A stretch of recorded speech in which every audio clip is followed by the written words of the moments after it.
warahmatullahi wabarakatuh. Bismillahirrahmanirrahim. Allahumma salli ala sayyidina Muhammad wa ala alihi washabihi wasallam. Okey, kita akan buat latih diri 2.7. Pertama, soalan dia, tentukan jenis punca bagi setiap fungsi kuadratik berikut. Okey. Jadi, jenis punca kita kena guna pembeza layan, iaitu B kuasa 2 tolak 4AC. Yang mana kalau kita dapat besar pada kosong, contoh dapat 5. 5 besar pada kosong. Jadi, kesimpulan dia mempunyai dua punca nyata yang berbeza. Okey, lepas tu, kalau kita dapat, kira-kira dapat kosong. Jadi, mempunyai dua punca nyata yang sama. Okey, yang ni, kalau kecil, kita dapat negatif 5. Tiada punca nyata. Okey, jadi, yang ni dengan yang ni dia ada dua punca nyata. Cuma tambah yang berbeza yang sama. Okey. Ni sini cikgu catat 2 PN. Dua punca nyata yang berbeza dan yang sama. Okey. Jadi kalau nak ingat ayat dia ni besar beza. Berber. Okey, ni sama-samalah, senang nak ingat. Kalau kecil ketiak. Ingat ketiak senang. Okey, ketiak nanti ingat bau busuk pula. Okey, kalau nilai A pula, nilai yang depan ni A dia ni. Ni A dia negatif 3, 1 dengan 4. So kalau negatif 3 negatif kan. Jadi masam lah sebab negatif kecil pada kosong, jadi titik dia maksimum. Kalau 1 besar pada kosong, titik dia pun senyum lah sebab besar pada kosong, jadi titik minimum. Yang ni 4, lagilah besar, lagilah senyum, jadi titiknya adalah minimum. Okey, jadi kita buat soalan A. Untuk menentukan jenis punca, kita akan gunakan pembeza layan ni. B dia adalah 6 kuasa 2 tolak 4. A dia negatif 3, C dia negatif 3. So kita akan dapat 36 tolak dengan 36 juga ke ni. 36. So dapat kosong. Bila dapat kosong, maksudnya fungsi kuadratik ni cikgu ringkaskan sebagai FK. Mempunyai apa dia? Mempunyai kalau dapat sama dengan kosong, mempunyai dua punca nyata yang sama. Okey, mempunyai dua punca, cikgu ringkaskan sebagai punca nyata yang sama. Punca nyata yang sama. Okey. P tu punca ya. Ni lepas ni cikgu takut ada yang tak faham apa ni. Punca nyata. Lepas ni kalau kat bawah tu jumpa lagi cikgu tulis PN tu, maksudnya punca nyata. Puncanya pula. Punca nyata. Okey, seterusnya kita tengok nilai A dia. A dia, kita guna pen warna purple pula. Okey, A dia sama dengan negatif 3. Maksudnya A dia tu adalah kecil pada kosong. Bila kecil sedih masam lah. Masam dapat titik belah atas. Okey. Jadi dia akan melalui satu titik maksimum. Jadi titik dia adalah titik maksimum.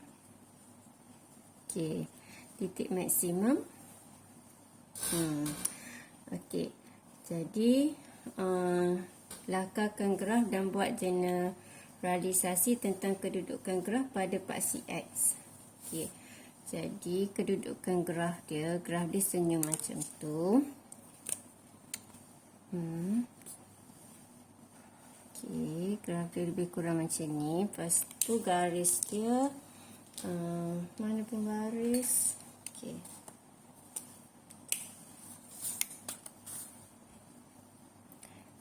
Kan dia masam. Lepas tu dia cuma dia akan menyentuh pada satu titik. Jadi atas ni lah paksi X dia. Menyentuh pada satu titik. Ni paksi X dia. Jadi ni Ini titik maksimum. Lepas tu kita kena bagi tahu dia menyentuh paksi X pada berapa titik? Satu titik. Okey. Menyentuh touch one point. Okey, menyentuh paksi X pada satu titik. Okey. Seterusnya kita tengok soalan B. Okay, B cikgu buat belah sini.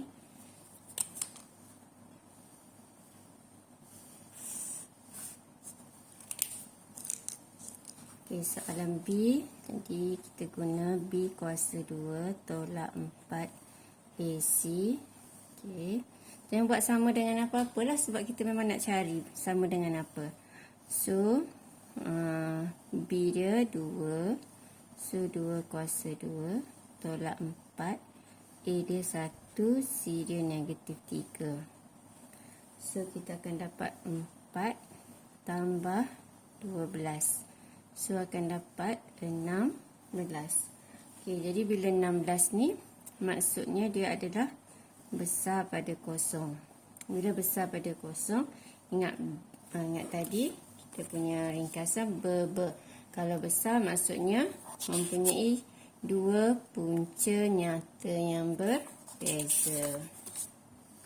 Okey, mempunyai dua punca nyata yang berbeza. Okey, berbeza cikgu buat macam ni. Okey, seterusnya kita tengok pula dari segi A dia. Okey. A dia sama dengan 1. Bila bersama dengan 1, maksudnya A dia adalah besar ke kecil? Besar pada kosong. Bila besar, ada je besar je, dia pun senyum lah. Okey, bila senyum, kita akan dapat titik minimum. Okey, jadi graf ni mempunyai titik minimum lah. Okey, lepas tu kita nak lukis macam mana? Dia mempunyai dua punca nyata yang berbeza, maksudnya graf ni dia akan bersilang kat sini paksi X dia. Faham? Okay, jadi kita lukis besar sikit lah. Jadi graf senyum, tadi graf masam, sekarang dah senyum. Okay, lepas tu kita buat paksi X.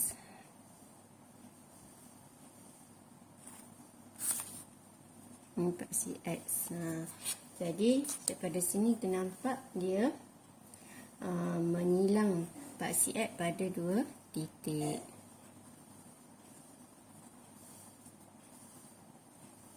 Menyilang paksi X pada dua titik. Okey, faham? Seterusnya soalan C. Okey, soalan C. Cikgu guna pen mana ya? Hitam. Okey, soalan C.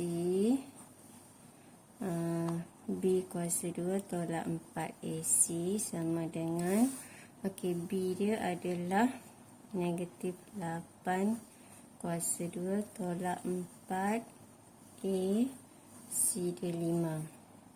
So, dapat 64. Okey. Jadi 4 darab 5, 16, 80. So, kita akan dapat negatif 16. Jadi, bila negatif 16 ni, maksudnya kecil pada kosong. Ingat kalau ke tiar tadi. Okay, jadi, kesimpulan dia, fungsi kuadratik ni tidak mempunyai punca nyata. Okay. Jadi, fungsi kuadratik tidak mempunyai punca nyata lah.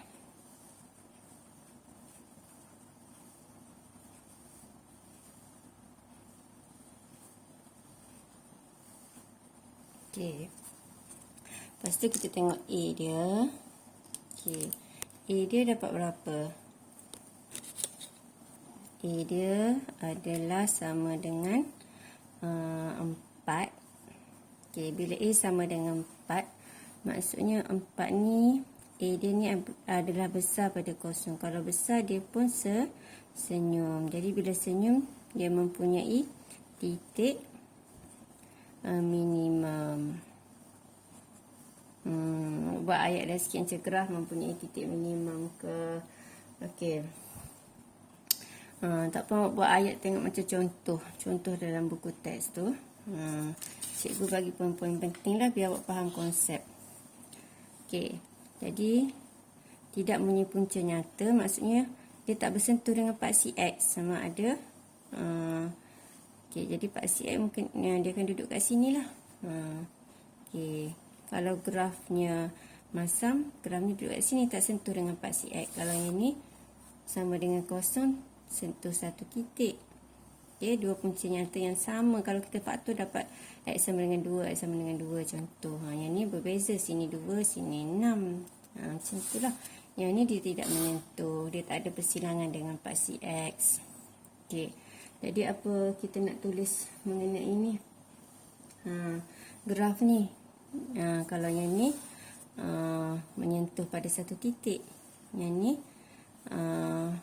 menyilang paksi X pada dua titik.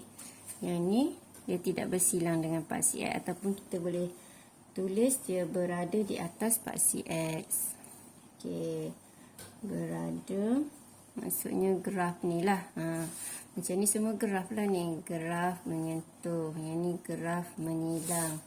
Yang ni pun graf berada di atas paksi X. Okey. Beres, siap. Yang soalan nombor 1 ABC. Drop it.